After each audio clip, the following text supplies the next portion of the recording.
Dear students, class 8 or chapter 9.1 question number 4 or সরল করা simplify করার 4 নম্বৰটো কৰি দিছো। এইটো অংকটো প্ৰথমতে আমি ভালদৰে চাব লাগিব। ইয়াতে কি আছে y কিউবৰ লগত এই ব্ৰেকেটৰখিনি পূৰণ হৈ আছে মাইনাস এই ব্ৰেকেটৰখিনিৰ লগত এই ব্ৰেকেটৰখিনি পূৰণ হৈ আছে। ইয়াতে এটা টাৰ্মৰ লগত দুটা টাৰ্ম, ইয়াত আছে দুটা টাৰ্মৰ লগত তিনিটা টাৰ্ম পূৰণ হৈ আছে। তো আমি এইটো কেনেকৈ কৰিম অতি সহজভাৱে বুজাই দিছো, যিকোনো স্টুডেন্টে বুজি পাব, একো টান নহয়। প্ৰথমে আমি চিনৰ নিয়মটো মনত পেলাব লাগিব। চিনৰ নিয়মটো হ'ল কি যে দুটা প্লাস প্লাস টাৰ্ম যদি পূৰণ কৰো তেনেহলে কি হ'ব প্লাসে হ'ব, বা মাইনাস মাইনাস পূরণ কৰিলে প্লাসে হ'ব। আৰু যদি বেলেগ এটা মাইনাস এটা প্লাস হয় তেনেহলে কি হ'ব মাইনাস হ'ব। ইয়াতে এইটো প্লাস চিন সন্মুখত নথকাৰ অৰ্থ হ'ল তাত প্লাস আছে, তাৰমানে এইটো y কিউব আৰু 4y প্লাস, তাহলে এইটো আৰু এইটোৰ লগত প্ৰথমে পূৰণ কৰিম y cube plus 4y, y কিউবৰ লগত 4y পূৰণ কৰিলে কি হ'ব একো নাই মানে 1 আছে, 4 into 1 4, তাৰপিছত y কিউবৰ লগত y আহি গ'ল, ইয়াত এটা y ইয়াত তিনিটা y, তাৰমানে টোটাল হ'ব আমাৰ 4টা y,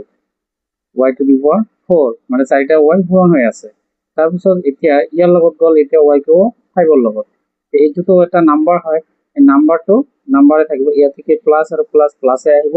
তাৰপিছত 5 এৰ আহিব, তাৰপিছত y কিউব, যেহেতু ইয়াৰ লগত y নাই ইয়াৰ পূৰণ সমাপ্ত হ'ল, ইয়াতে শেষ। তাৰপিছত এতিয়া আমি মাইনাস আছে, ইয়াত যেহেতু সন্মুখত মাইনাস আছে, মাইনাস থকাকৈ ব্ৰেকেটৰ ভিতৰত বেলেগ টাৰ্ম আছে আৰু তাৰে লগত বেলেগ আৰু তিনিটা টাৰ্ম পূৰণ হৈ আছে। ইয়াত আমি সহজ কৰি ল'বৰ কাৰণে কি কৰিম, মাইনাসটো মাইনাসে ৰাখিম, ইয়াতে আমি কি কৰিম ব্ৰেকেট দি ল'ম, কাৰণ আমি যাতে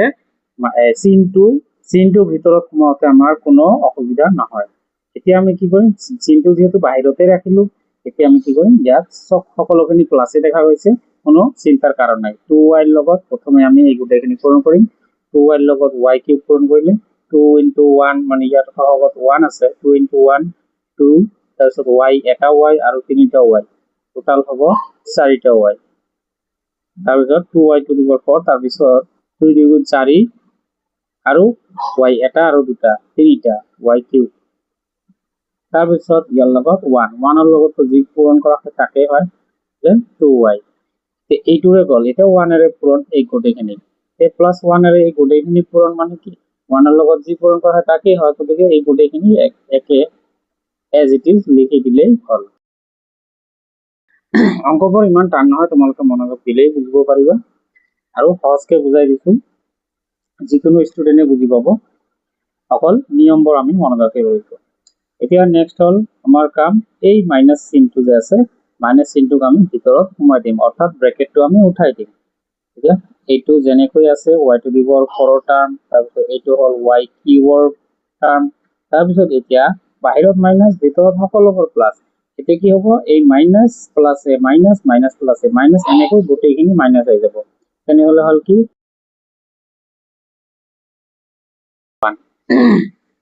মাইনাস খিনি আমি ভিতৰত সোমাই যাব।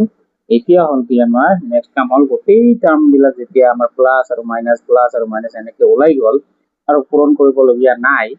এতিয়া কি কৰিম, এতিয়া আমাৰ কাম হ'ল পূৰণৰ পিছত যোগ বা বিয়োগ কৰা, যোগ আৰু বিয়োগ আমি একেলগে কৰিম। এতিয়া যোগ আৰু বিয়োগ কৰিবলৈ যাওঁতে আমি প্ৰথমে কি কৰিম, সেম পাৱাৰ টাৰ্ম বিলাক যোগ কৰিম, ভেৰিয়েবল y ভেৰিয়েবল থকা y to the power 4 থকা এইটো এটা আছে, এইটো এটা আছে, ইয়াতে আছে 4y, এইটো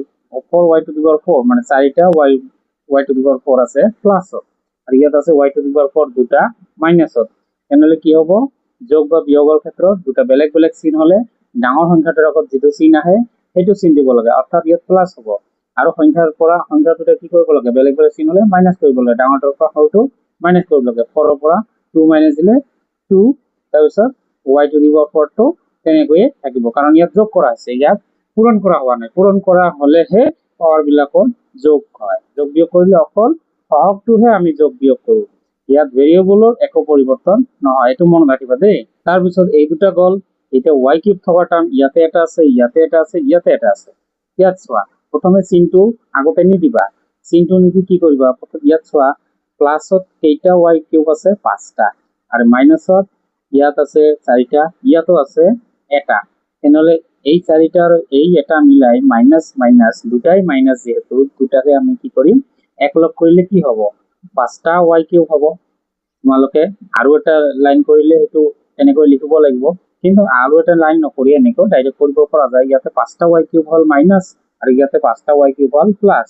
তেনেহলে কি হ'ল কেনসেল হ'ল সমান সংখ্যক y কিউব প্লাসত আছে সমান সংখ্যক y কিউব মাইনাসত আছে গতিকে এইটো 0 হৈ গ'ল y স্কয়াৰটো আমি আগতে লিখি ললো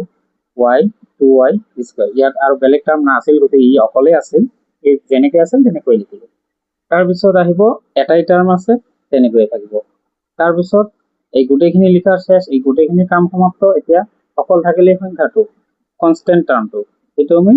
এজ ইট ইজ যেনেকৈ আছে তেনেকৈ বেলেগ সংখ্যাটো নাই তাৰ লগত যোগ বিয়োগ কৰিবলৈ গতিকে এইখিনি হল আমাৰ এই অংকটোৰ সৰল ৰূপ সিম্পলিফাই ভিডিওটো কেনেকুৱা লাগিছে যদি ভাল লাগিছে তেনেহলে লাইক আৰু ফলো কৰি দিবা আগলৈকে আৰু ভিডিও দিম Like, comment, share, and subscribe.